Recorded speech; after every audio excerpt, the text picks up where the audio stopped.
So hi guys, welcome to BKL coders. तो आज काफ़ी सुस्ती के बाद हम जो है फिर से स्टार्ट कर रहे हैं अपना पीओटीटी सीरीज। तो शुरू करते हैं 1267 काउंट सर्वर्स दैट कम्युनिकेट। तो इसमें जो है हमें दे रखा है कि यार एक जो है हमारे पास ग्रिड है।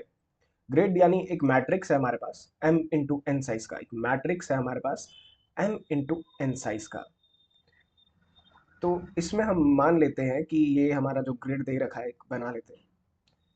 तो इसमें बोला गया है कि यार कि अगर उस ग्रिड में जो है वन है, ठीक है। One means there is a server and zero means कि वहां कोई सर्वर नहीं है। मतलब अगर ग्रिड के ये वाले इंटरसेक्शन पे वन है, मतलब यहाँ पे एक सर्वर प्रेजेंट है, और अगर यहाँ पे जीरो है तो एक सर्वर प्रेजेंट है। तो हमें क्या करना है कि बताना है कि इसमें से कितने सर्वर जो है वो आपस में कम्युनिकेट करते हैं, ठीक है। और कम्युनिकेट करने का मतलब क्या है कि अगर दो सर्वर या तो एक रो में एक साथ है, एडजेसेंट सर्वर जो है वो या तो एक रो में एक ही रो में प्रेजेंट है या तो एक कॉलम में प्रेजेंट है। फॉर एन एग्जांपल, मान लीजिए कि यहाँ पे जो है एक सर्वर यहाँ पे है और एक सर्वर ये रहा, तो ये एक कॉलम में प्रेजेंट है। लेकिन अगर हम देखें कि क्या इस रो में कोई और सर्वर प्रेजेंट है, जी नहीं। लेकिन इस जबकि यहाँ और बोला गया है कि चलो इस कॉलम में तो एक और प्रेजेंट है, मतलब मिनिमम दो तो होने चाहिए एक रो या कॉलम में, तो हम उसे कम्युनिकेटिंग कहेंगे।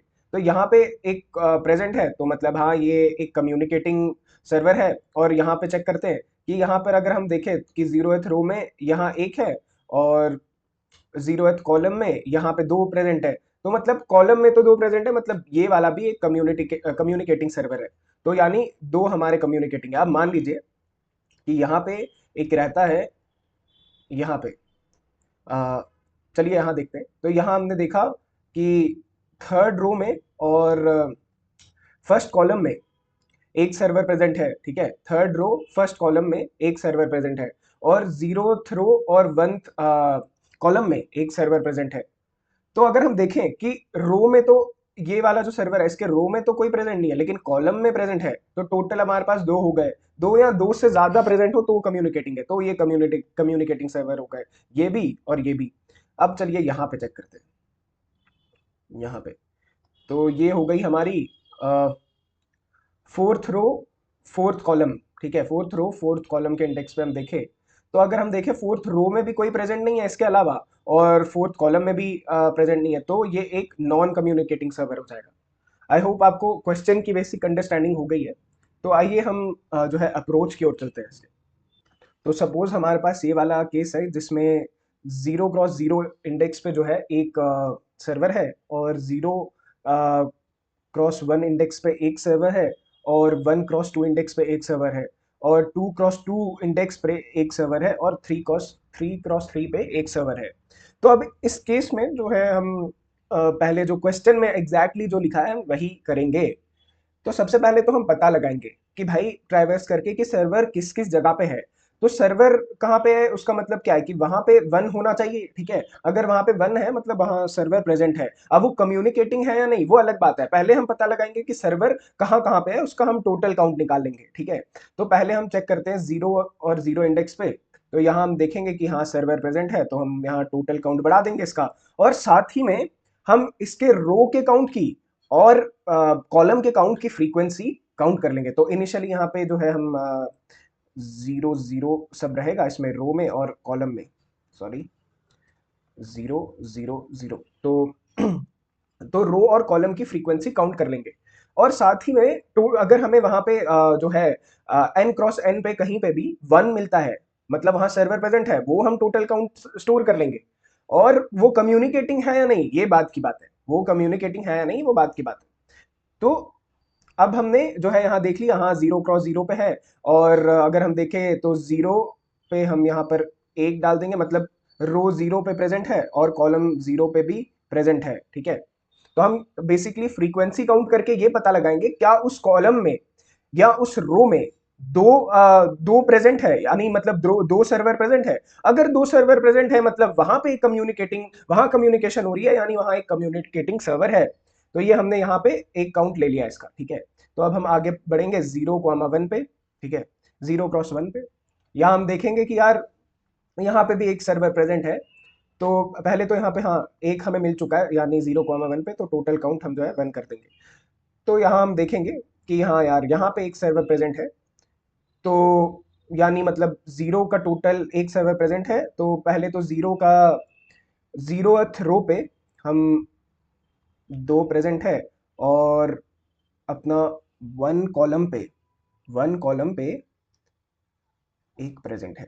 ठीक है, तो हमें पता चल गया कि यार हमारे जो है 0th रो पे दो सिस्टम प्रेजेंट है। ठीक है, और 0th और अपना वन और अपने वन में जो है हमारे पास वन कॉलम में एक प्रेजेंट है। ठीक है, तो टोटल अभी हमें यहाँ दो मिले। ठीक है, ऐसे ही हम चेक करेंगे अब 0,2 पे, तो यहाँ पे जीरो है, यहाँ कोई प्रेजेंट नहीं है, तो ये तो हम काउंट में नहीं लेंगे। इसी तरह हम जो है ट्रैवर्स करते करते आगे बढ़ेंगे और चेक करेंगे 1,2 पे 1,2 पे। तो 1,2 पे अगर हम देखें, यहाँ सबसे पहले तो वन रो पे हमारे पास एक है, और टू पे और कॉलम टू पे हमारे पास एक बचा है। ठीक है, तो उसी तरीके से हम जाएंगे 2,2 पे।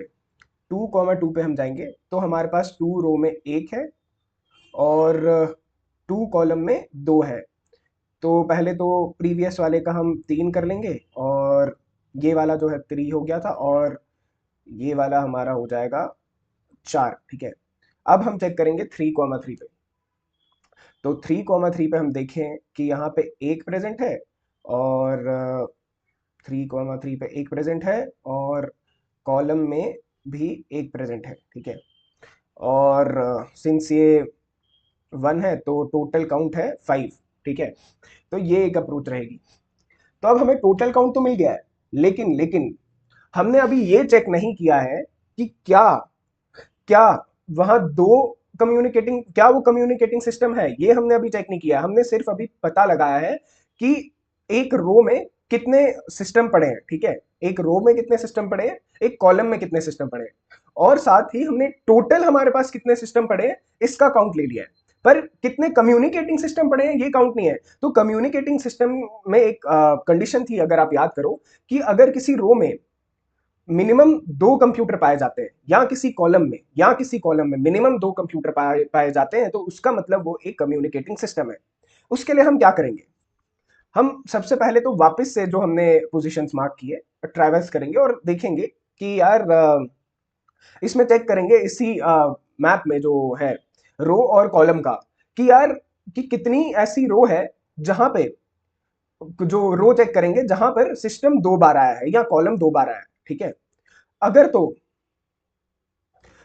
वो दो बार आया है तो ठीक है, वो ऑलरेडी ऐड है। लेकिन अगर हमारे पास कोई कंडीशन है, जैसे मान लीजिए यहाँ पर हमारे पास एक सिस्टम है, इसमें अगर हम देखें रो में भी ये एक बार है और कॉलम में भी एक बार है, यानी इस रो या कॉलम में सिर्फ एक ही सिस्टम प्रेजेंट है, मतलब इसके आसपास कोई कम्युनिकेट करने के लिए रहा ही नहीं।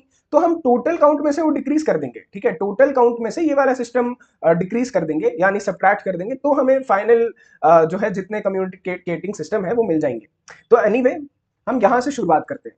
तो यहां हमने देखा कि यार जीरो और जीरो पे हमारे पास एक सिस्टम है। ठीक है, अब हम चेक करेंगे कि 0th रो में कितने सिस्टम है हमारे पास। तो 0th रो में अगर हम देखें हमारे पास दो सिस्टम है। ठीक है, मतलब ये कम्युनिकेटिंग सिस्टम हुआ, और अगर हम देखें रो में मतलब ये कम्युनिकेटिंग हुआ। अब हम आगे बढ़ेंगे और इसके हम कॉलम में भी चेक कर लेते हैं। 0th कॉलम में तो ये हुआ, क्योंकि हमारे पास रो या कॉलम है, तो हमारे पास रो में तो दो सिस्टम हुए, मतलब रो में कम्युनिकेशन हो रही है तो किसी एक में होनी चाहिए, या तो रो में या तो कॉलम में। ठीक है, किसी एक साइड पे होनी चाहिए। तो हमारे पास रो जीरो में जो है हमने देखा कि हाँ ये कम्युनिकेट कर रहा है। उसके बाद हम इस पोजीशन पे आए 0,1 में। ठीक है, तो यहां हमने देखा कि यहां हमने सेम चीज नोटिस की कि कॉलम वन में तो यहां कम्युनिकेशन नहीं हो रही है, लेकिन रो जीरो में कम्युनिकेशन हो रही है। रो जीरो में कम्युनिकेशन हो रही है, तो ये भी हम एक कम्युनिकेशन सिस्टम जो है इसको आइडेंटिफाई करेंगे। अब हम वापस से चेक करेंगे इस वाले पे हम देखेंगे कि यार 1,2 पे 1 क्रॉस 2 पे कि अपना जो है यहाँ पे रो वन में एक सिस्टम प्रेजेंट है। ठीक है, रो वन में तो एक सिस्टम प्रेजेंट है, लेकिन कॉलम टू में यानी कॉलम 2 में 2 सिस्टम प्रेजेंट है, यानी ये जो सिस्टम है अपना, ये भी कम्युनिकेशन सिस्टम हो गया, ठीक है, यानी टोटल 3 हमें मिल चुके हैं। अब हम इस पे चेक करेंगे कि 2, 2 पे अगर हम देखें कि रो में तो यार हमारे पास कोई सिस्टम नहीं है, रो में हमारे पास कोई सिस्टम नहीं है, लेकिन लेकिन कॉलम में हमारे पास 2 सिस्टम जरूर है। कॉलम में 2 सिस्टम, यानी ये भी एक कम्युनिकेशन सिस्टम है, यानी टोटल हमारे पास जो है अभी तक हमें 4 कम्युनिकेटिंग सिस्टम मिले हैं, ठीक है। तो अगर हम देखें ये 3 और 3, ये कम्युनिकेटिंग सिस्टम नहीं है, ये कम्युनिकेटिंग सिस्टम नहीं है। अब कैसे नहीं है? क्योंकि हमारे ना तो इसके एक रो में 2 सिस्टम प्रेजेंट है, ना तो इसके कॉलम में 2 सिस्टम प्रेजेंट है, यानी कि अकेला है, तो इसके साथ कम्युनिकेशन करने के लिए कोई नहीं है, ना तो रो में ना कॉलम में। तो यार हम इसको जो है अपने टोटल सिस्टम में से घटा देंगे, ठीक है, इस तरीके से जो है घटा देंगे और जो फाइनल रिजल्ट आएगा उसको रिटर्न कर देंगे। तो इसी में सेम हमने जो है अपने कोड में किया है। सबसे पहले तो हमने ग्रिड का साइज निकाला है, यानी रो और कॉलम का साइज निकाला है, और फिर हमने एक एम्प्टी वेक्टर लिया है जिसमें सारे वैल्यूज 0 मार्क कर दिए, ठीक है, मतलब मैप भी आप ले सकते हो। तो एम्प्टी वेक्टर लिया है। आप ध्यान रखिएगा, जब मैं इसे सॉल्व कर रहा था एक गलती हो गई थी कि एम और एन मैंने यहाँ पे रिवर्स कर दिए थे, तो ये ध्यान रखना, ठीक है, क्योंकि हमें जनरली आदत होती है एन पहले लिखने की। तो तो उसके बाद हमने टोटल काउंट 0 किया। उसके बाद हमने देखा कि यार टोटल अपने सिस्टम कितने हैं, ठीक है, टोटल जो है अपने सिस्टम कितने हैं जो प्रेजेंट है, मतलब वहां पे अगर सिस्टम प्रेजेंट था तो 1 था, नहीं तो 0, तो टोटल 1 वाले सिस्टम हमारे पास कितने हैं वो देखेंगे। और उसमें रो, मतलब हर एक रो में जो हमने अपना सॉरी जो हमने रो वाला वेक्टर बनाया था, रो काउंट ले लेंगे और उसका कॉलम काउंट ले लेंगे, ठीक है। उसके बाद हम टोटल काउंट यानी कितने टोटल सिस्टम प्रेजेंट है वो निकाल लेंगे। उसके बाद हम देखेंगे कि यहाँ जो ये कंडीशन है, वो देखेंगे कि यार नॉन कम्युनिकेटिंग कितने हैं। नॉन कम्युनिकेटिंग सिस्टम के लिए बेसिकली ये चेक होगा। इसमें हम एक कंडीशन लगा रहे थे कि यार एक तो हम देखेंगे कि यार वो वहां पे प्रेजेंट है या नहीं, यानी वो एक सिस्टम प्रेजेंट है या नहीं, और उसका रो का काउंट सिर्फ एक रो में वो सिंगल पड़ा है, एक कॉलम में सिर्फ एक ही सिस्टम पड़ा है। और अगर ये कंडीशन हो रही है, ये कंडीशन हो रही है, तो हम टोटल काउंट में से उसको सब्ट्रैक्ट कर देंगे और रिटर्न कर देंगे टोटल काउंट, मतलब रिटर्न कर देंगे जितने बचे। आई होप आपको आज का सवाल समझ आया हो। तो आप एक बार क्वेश्चन को आई सजेस्ट फिर से पढ़ लीजिए, तो आपको एक बेटर अंडरस्टैंडिंग हो जाएगी क्वेश्चन की। आई होप आज का सोल्यूशन समझ में आया। हम कुछ दिनों से वीडियो नहीं बना रहे थे क्योंकि यार थोड़ा बहुत हम बिजी हो गए थे और आलस भी कह सकते हो। Anyways, thank you so much.